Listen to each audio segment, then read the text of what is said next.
तो स्वागत है इस नए वीडियो में।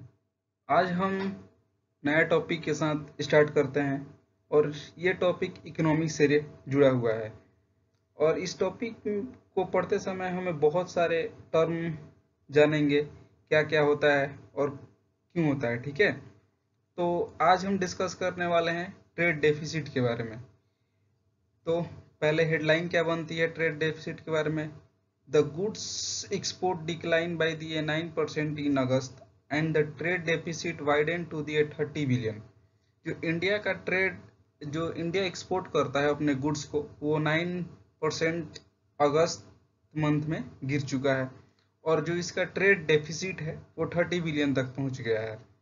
अभी ट्रेड डेफिसिट क्या होता है ये सब हम आगे आने वाले टाइम में देखेंगे। पहले देखते हैं, इससे रिलेटेड कुछ न्यूज़ देखते हैं। ठीक है, amid the amid a weak demand of the western countries and the China's, India good gap widened sharply to the 10th month high on the a 30 billion in August। जो foreign countries हैं या western countries है या China है, जो China, इन countries से demand कम होने के कारण जो इंडिया का ट्रेड डेफिसिट है वो 30 बिलियन को टच कर चुका है। अगस्त मंथ की ये रिपोर्ट है। एक्सपर्ट का कहना है कि इसमें कुछ और भी रीजन है। जैसे एक्सपर्ट कह रहे हैं कि expert said that the 38% decline Indian petroleum export last month is largely due to the red sea crisis. अब रेड सी क्राइसिस क्या है? रेड सी क्राइसिस ये है कि अभी फिलहाल ये हो रखा है कि इजराइल और फिलिस्तीन के बीच में अभी युद्ध चल रहा है। उसके वजह से क्या हुआ है कि यमन में कुछ पायराइट्स जो हैं वो जहाज़ों को लूट रहे हैं या फिर उस रूट के थ्रू कोई भी शिप अंदर नहीं जा पा रही। उसके वजह से क्या है कि सारे एक्सपोर्ट जो हैं वो ट्रेड उससे इफेक्टेड है। उसके वजह से ट्रेड नहीं हो पा रही है अच्छी तरह से। तो उसका रीज़न ये बताया गया है कि एक्सपर्ट का कहना है कि उसके कारण भी ये ट्रेड डेफिसिट में एक रीज़न बनता है। और आगे बढ़ते हैं। आगे इस ग्राफ में आपको रिप्रेजेंट किया गया है कि ट्रेड डेफिसिट 10 मंथ की जो ट्रेड है डेफिसिट है इंडिया का, वो रिप्रेजेंट किया गया है।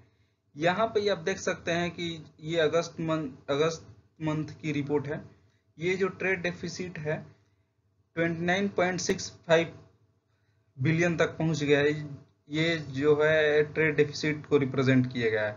ये जो लाइन है, ये छोटी वाली लाइन है, ये एक्सपोर्ट को रिप्रेजेंट करती है और ये जो बड़ी वाली लाइन है ये इंपोर्ट को रिप्रेजेंट करती है कि इंडिया कितना इंपोर्ट करता है और कितना इंपोर्ट करता है। आप लोग देख सकते हो कि कितना डिफरेंस है इन दोनों के बीच। अगला ग्राफ के थ्रू ही देखते हैं।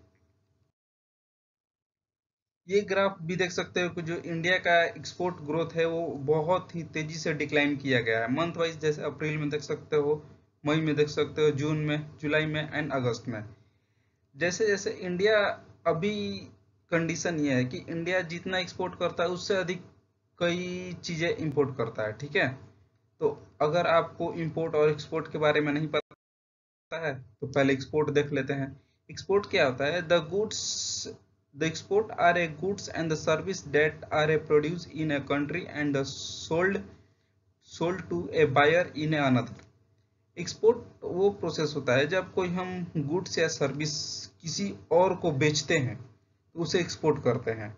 उसके एवज में हमें कुछ अमाउंट मिलता है, उसको एक्सपोर्ट करते हैं। अगर मान के चलो कि कोई एक टॉय है, इंडियन अगर सेलर उस टॉय को किसी फॉरेन कंट्री में सेल करता है, उसे क्या बोलते हैं? एक्सपोर्ट बोलते हैं। वो मतलब हमारा जो प्रोडक्ट है किसी और कंट्री में गया है, उस प्रोडक्ट की कोई ना कोई वैल्यू होगी, वो उस सेलर को मिलेगी, उसको एक्सपोर्ट बोलते हैं। अब आगे बढ़ते हैं। अब आते हैं इंपोर्ट की तरफ। इंपोर्ट क्या होता है? Import An import is a good for a service brought in a one country that was produced in another।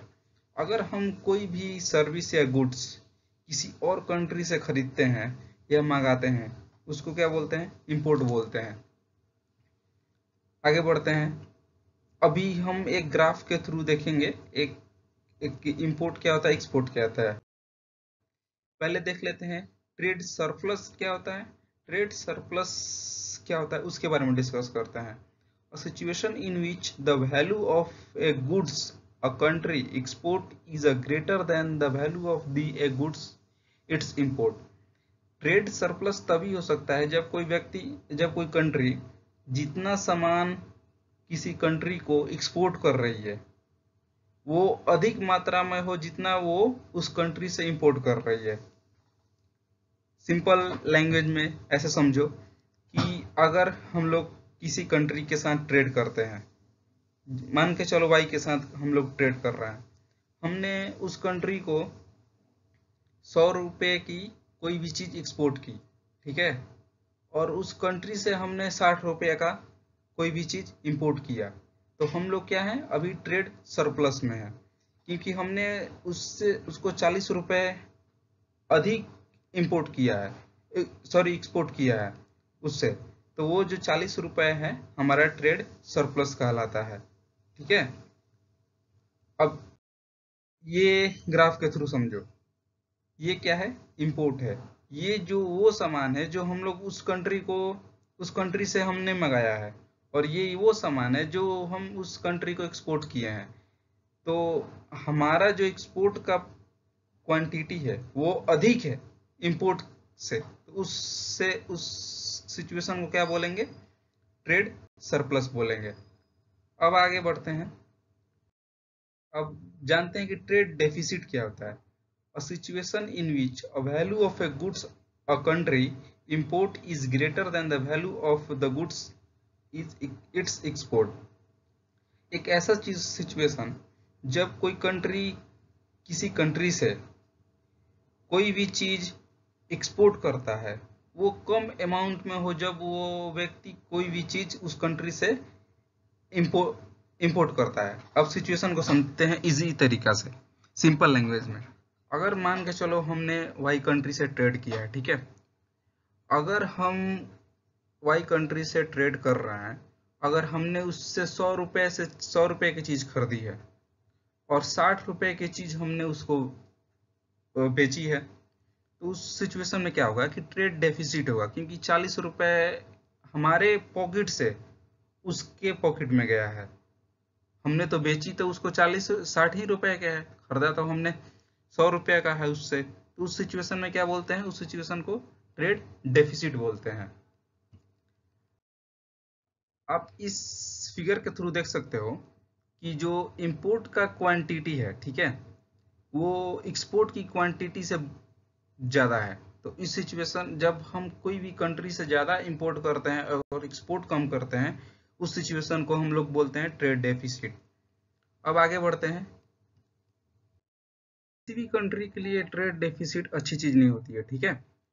तो क्या होता है कि जब कोई हम चीज़ इंपोर्ट करते हैं, तो उस इंपोर्ट करने के लिए हमें एक अलग अमाउंट की ज़रूरत पड़ती है, क्योंकि हमारा करेंसी अभी उस लेवल पे नहीं पहुंचा है कि हम अपने करेंसी से एक्सचेंज कर सकते हैं गुड। तो एक ग्लोबल करेंसी बनाया गया है, ठीक है, डॉलर। डॉलर से हम अगर कोई चीज़ को इंपोर्ट करते हैं, कुछ भी चीज़, तो उसके अवज में हमें डॉलर मिलता है।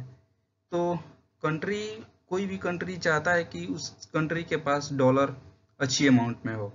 उससे क्या होता है कि जब भी कोई चीज़ उसे इंपोर्ट करनी होती है तो वो डॉलर के थ्रू ही इंपोर्ट करता है। अगर हम ज़्यादा इंपोर्ट करते हैं तो क्या होता है कि हमारे पास जितने भी हमने एक्सपोर्ट किया है वो डॉलर किसी और कंट्री के पास चला जाता है, तो फिर धीरे धीरे हमारी करेंसी की वैल्यू जो होती है वो गिरने लगती है। इसीलिए ट्रेड डेफिसिट बहुत ही ज़्यादा एक नेगेटिव है।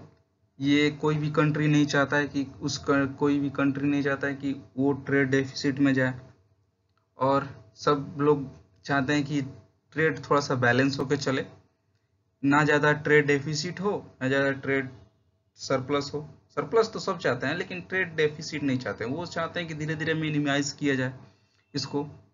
तो बस यहीं तक टॉपिक को ख़त्म करते हैं। वीडियो अच्छा लगा हो तो लाइक एंड सब्सक्राइब कर दें। मिलते हैं अगले वीडियो में। बाय।